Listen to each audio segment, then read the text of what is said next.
Miss হবে না আপনার পছন্দের টিভি শো। দেখুন জি5 অ্যাপে একদম ফ্রি। ডাক্তার বাবু কোথায়? উনি তো চলে গেছেন। সবার খবর চাই আমার। ওই অনশন করে যে যে অসুস্থ হয়েছে সব করলে। আচ্ছা ওই যে ওই ধানসিঁড়ির সঙ্গে যে মেয়েটা থাকে কি, হ্যাঁ? আচ্ছা আচ্ছা আচ্ছা, সবাই তাহলে মোটামুটি সুস্থ। এই যে নিশ্চিন্তে থাকো, কারোর কিচ্ছু হয়নি, কেউ মারা যায়নি, সব খুব ভালো আছে।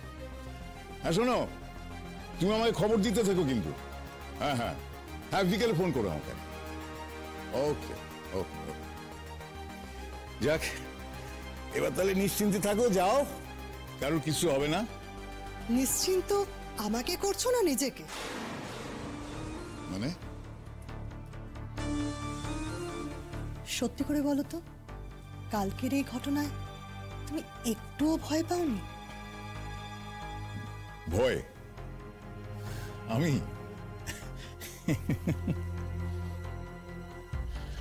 দেখো, আর কেউ না জানুক, তুমি তো ভালো করেই জানো এর থেকে কত বড় কত কঠিন পরিস্থিতি আমি সামলে এসেছি।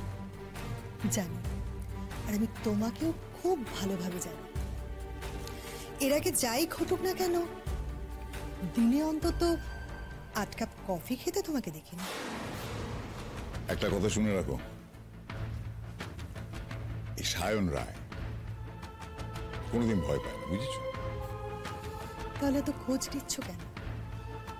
খোঁজ নিচ্ছি পরিস্থিতিটা জেনে নেবার জন্য, মানে পরের স্টেপ কি হবে সেটা ঠিক করার জন্য, মানে ব্যবস্থা তো একটা কিছু নিতে হবে। কিছু মনে করো না, তোমাকে তো আমি কোনোদিন কিছু বলিনি, এখন বলছি। আমার মনে হচ্ছে তুমি এবার যে চালই চালো না কেন, মা তোমাকে খেতেই হবে। এই দাঁড়ো দাঁড়ো দাঁড়ো, কি ব্যাপার? হঠাৎ উল্টো শুরু করেছো কেন? উল্টো সুরে গাইছি মানে? অবভিয়াসলি। কেন তুমি ছেলে হয়ে আমার কাছে আসোনি? বলতে আসোনি ও যাতে রাস্টিকেটেড না হয়, ও যাতে ডাক্তারিটা করতে পারে, বলোনি? বলেছি, তা বলে তুমি এভাবে করবে এটা আমি ভাবিনি। এটা করার অনেক সহজ পথ ছিল, একটু ঝুঁকলেই। ঝুঁকবো? আমি ঝুঁকবো ওই ধানসিঁড়ির কাছে? ওই একরত্তি একটা মেয়ে, তার কাছে আমি ঝুঁকবো? লোকে কি ভাববে আমার সম্বন্ধে বলো তো? তুমি তোমার আত্মীয় স্বজন, তোমার বন্ধু বান্ধবদের সাথে একটু কথা বলে দেখো, তারা এখন আমাদের সম্পর্কে কি ভাবছে সেটা দেখো। মানে বুঝবে। পাড়ার রাস্তার মোড় দিয়ে হেঁটে এসো, তাহলেই বুঝবে।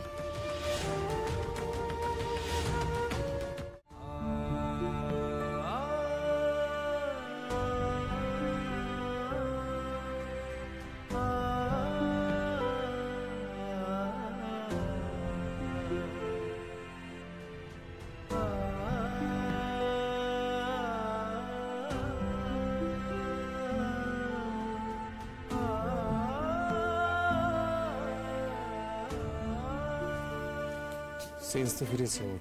হ্যাঁ, আর তার জন্য আপনাকে ধন্যবাদ। না না, আমার কি, বলছি যে আমার তো কাজ এখন এখানে শেষ।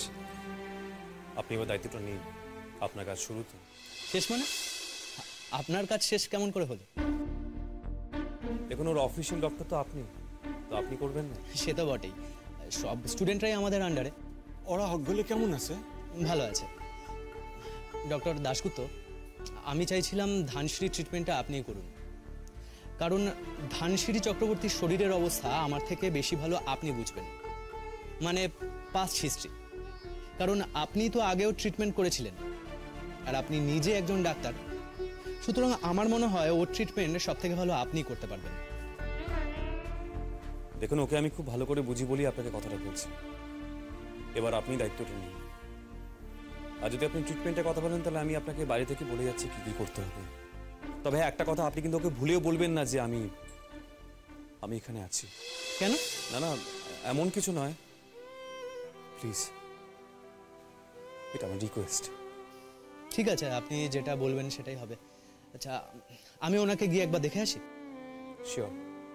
আর কালকে যে ব্লাড টেস্টগুলো করা হয়েছিল ওগুলো আরেকবার করতে দিন, কেমন? তাহলে বোঝা যাবে যে ও কতটা ইমপ্রুভমেন্ট করেছে। দেখছি।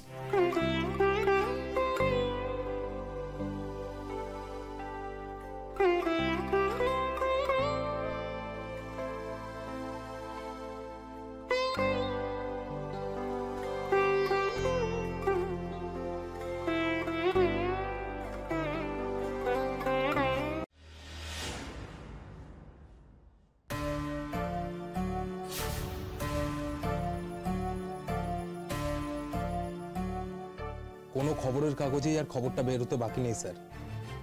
মানে ওরা লেখালেখি করছে যে শুধুমাত্র একটা ছেলেকে, মানে ওই অয়ন রায়কে বাঁচানোর জন্য কলেজ কর্তৃপক্ষ এত উঠে পড়ে কেন লেগেছে। তাছাড়া তার চেয়েও যেটা বড় কথা, সায়ন রায়কে এখনো পর্যন্ত অ্যারেস্ট করা হলো না কেন সেটাও বলা বলি করছে। আমার মনে হচ্ছে কিন্তু স্যার ব্যাপারটা খুব গন্ডগোলের দিকেই টার্ন নিচ্ছে। এই ঘটনাগুলো আমি জানি, সব খবর আমার কাছে আছে। আপনাকে যে খবরটা আনতে বলেছিলাম সেটা নিয়েছি স্যার। সায়ন রায়ের সাথে প্রশাসনের উঁচু মহলের যোগাযোগ আছে। Education minister.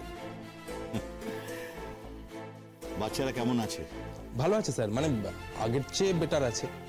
ডাক্তারবাবুর সাথে আমার কথা হয়েছে, উনি বললেন ওরা এখন আউট অফ ডেঞ্জার। স্যার ভগবানের আশীর্বাদে কিছু হয়নি, কিন্তু কিছু হলে। ভালো খবর, কিন্তু এটা তো একটা বিহিত করতে হবে। হ্যাঁ, বিহিত তো করা উচিত। সত্যি তো ধানসিঁড়ির সাথে যা হয়েছে সেটা অন্যায়।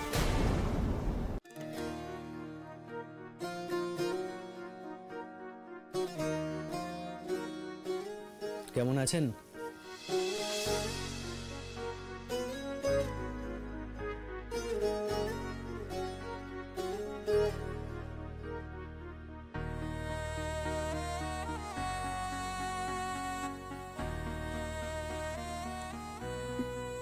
ডাক্তারবাবু কোথায়? উনি তো চলে গেছেন। ও কইতেছে সীমা, অজিত, মৌসুমি, দিহারা কি এখানেই আছে? হ্যাঁ, ওরা এখানেই আছে, আমার আন্ডারেই আছে। কেমন আছে এরা? ঠিক আছে? আপনি একদম চিন্তা করবেন না, ওরা সকলে ভালো আছে। এরা কোথায় আছে ডক্টর? আরে আপনি প্লিজ প্লিজ উঠবেন না, আপনি প্লিজ। ইমা, আপনি উঠবেন না, পড়ে গেলে সর্বনাশ হয়ে যাবে। আপনাকে তো বললাম ওরা খুব ভালো আছে, সুস্থ আছে, একদম আপনি চিন্তা করবেন না। আপনি সত্য বলতেছেন তো? মিথ্যে কথা বলতে যাব কেন? একটু সময় দিন, আপনিও সুস্থ হয়ে যাবেন, ওনারাও। হ্যাঁ সিস্টার, একটা সিরিঞ্জ রেডি করুন, ব্লাড নিতে হবে। ওকে।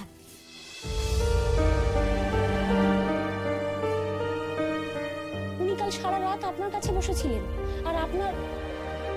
তোমাকে আর কিছু বলতে হবে না, আমি চলে যাচ্ছি এই ঘর থেকে। জি5 ডাউনলোড করুন আর সব এপিসোড দেখুন একদম ফ্রি।